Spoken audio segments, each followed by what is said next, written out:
Alam nyo, doon sa mga content creator, sa mga vloggers na sumusuporta kay Pangulong Bongbong Marcos sa gobyerno ng Pilipinas, ungkatin nating lahat yung sa sose ni Marcoleta. Araw-araw ko sinasabi, ungkatin nating lahat yung sa sose ni Rodante Marcoleta, mga bossing. Bakit? Malaki laban natin doon. Kalampagin natin si George Garcia. Boss George, ano na nangyari doon?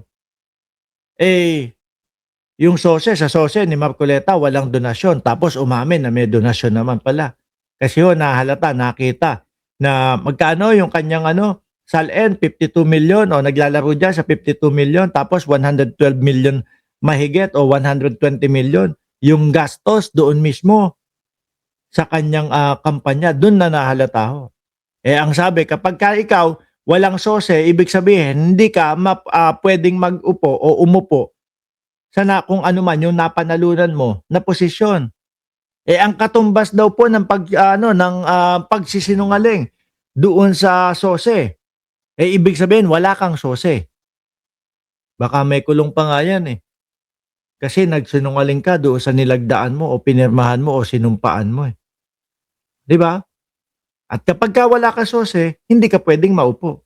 Pagka nagsinungaling ka sa sose, ibig sabihin wala kang sose. Hindi ka pwedeng maging senador.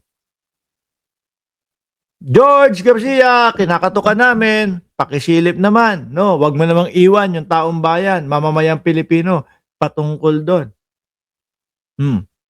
Baka makapinsala pa po no? Tingnan nyo, ilang buwan pa lang ho, mga boss chipa mo, sir. Yung Rodante Marcoleta. Pero ito na, yung pinsalang ginagawa sa Pilipinas. Di ba? Yung sa atin na, meron ng mga meron ng mga gobyerno, meron ng mga mayor, vice mayor, gusto pang i-give up sa China. Kung ang i-give up na lang kaya natin, mga boss chipa mo, sir, walang iba kung hindi etong mga ito, no? Someday ay gagawin. Kung ito na lang po ang i-give up natin, mga kababayan, naku po, nangangamba na si Idol Ruben Padilla, mga bossing. Bakit to? Mauubos na daw ho kasi ang mga kakampi niya. Biruin mo, sandali, anong oras na dyan sa Pilipinas?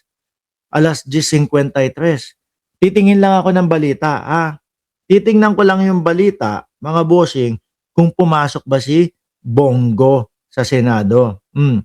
Bongo! AKA CLTG Company.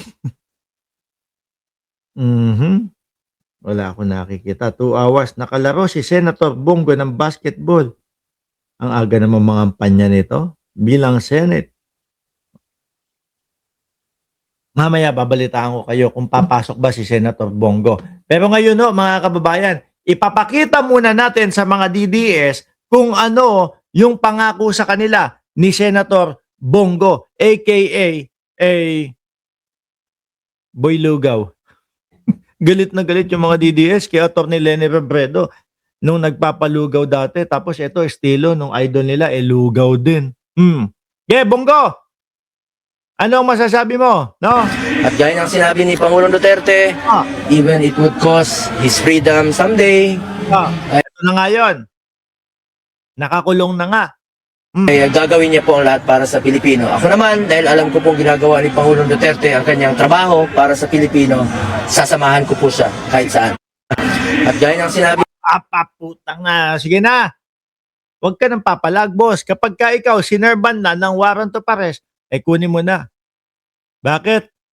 Ito na yung pagkakataon yung dalawa ni Bato de la Rosa na nagampanan o pangatawanan yung mga sinasabi nyong sasamahan nyo ang dating Pangulong Duterte kung saan man.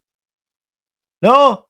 Ang puta boy, maibibigay mo na yung pizza pie na inaano mo do sa labas ng sa labas ng Villamor Air Base. No, ito po pizza ni Tatay Digong. Gutom na po, humihingi na po ng pagkain si Tatay Digong. Sabi, music stories, shoutout sa'yo. Di ba? Aba, kapag inabot si NERV, ipinakita na sa iyo yung warrant of arrest para sa iyo, huwag ka nang papalag, Brad. No? Ay sige po, maluwag ko pong tatanggapin yang warrant of arrest na yan. Dahil simulat sa pool pa lang naman po, ang pangako nila, sasamahan nila si Tatay Digong eh. No? Pero kayong mga DDS, eto gagawin ninyo. Ano ba medyo malaki-laki? Kung kayo, kung meron kayong mga kapitbahay na bumili na refrigerator, mga DDS, nakabox yan pag dineliver sa bahay. Nakabox. No? Yung karton, siguro yung iba alam na nung iba kung kung saan pupunta ito, sasabihin ko. Yung kapitbahay nyo bumili ng refrigerator. Yung mga ganyan siguro may mga 7 feet, may mga 6 feet, no, malalaki ho ngayon yung mga refrigerator eh. Kunin nyo yung karton. Bakit? Alam namin na yung una, nagawan nyo na ng karton. Etong sila Bongo, gagawan nyo ng mga panibagong mga karton to. O, pwede nyong gawin yon. Pwede nyong gamitin yon. Kay Bongo at dito kay Bato de la Rosa. Oh! No! Ikat nyo na. Ikat nyo na. Malapit na din ho yan, mga boss chief mo, sir. Bakit to? Biruin mo, eto tinutumbok na sila, inilalagay na o nakasulat na yung kanilang mga pangalan na co-perpetrator ni dating Pangulong Duterte. Kasabwat ni dating Pangulong Duterte. Ano sa tingin ninyo gagawin dyan? Bebabyhin pa din? Di ba? Tingin nyo, bebabyhin pa yan? Hindi. Ang sunod dyan, warrant of arrest na din. At uulitin ko sa inyo, mga DDS, malamang ito, paulit-ulitin nyo, sasabihin nyo na naman, gobyerno ng Pilipinas ang nagsuko dito. Hindi. Kagaya nung dati, ang nakikita ko, kagaya nung pag-aresto kay dating Pangulong Duterte, dadaan sa Interpol, ang ICC. Pwede po ba aresto itong dalawa na ito? Ito po yung warrant of arrest namin sa kanila. At si ICC naman, makikipag-ugnayan si IDG o sa Philippine National Police, pambansang kapulisan. No? Lagi kaming nakakagawa ng pabor para sa inyo. Pinapahuli nyo si Alice Go, pinhuli namin. Pinapahuli nyo si Tebes, sinahuli namin. O kami naman, no? May utos sa amin ng ICC na hulihin, arestuhin. Ito si Bato at si Bongo. Ano ba naman, tulungan nyo kami. Ganyan na po yan, mga bossing. At ang nakikita ko dyan, naku, baka isabay doon sa hearing ni dating Pangulong Duterte. Baka sabay-sabay na sila sa susunod, no? Sasabihin ng ICC, sisiguraduhin lang namin na ang mga kaharap namin tao ay kung sino yung nandito sa listahan namin. Pakilala mo sarili mo, Duterte. Sandali. My name, baka ganun na naman. My name is, di ba? Matagal kapag tinapos ko. Yung kay Bongo, para mabilis. My name is CLT. Baka magkaganyan na ho yan, tatlo na yan. Mga kababayan. Paano ko nasabi? Kapag yung mga ganyan, mahilig ho sila, yung mga mambablap-blap Di ba? Dolores Lopez, mahilig ho sila doon sa mga pambablap na mga ganyan. Tingnan nyo, ano yung mga paulit-ulit nilang sinasabi na pambablap para kay dating Pangulong Duterte.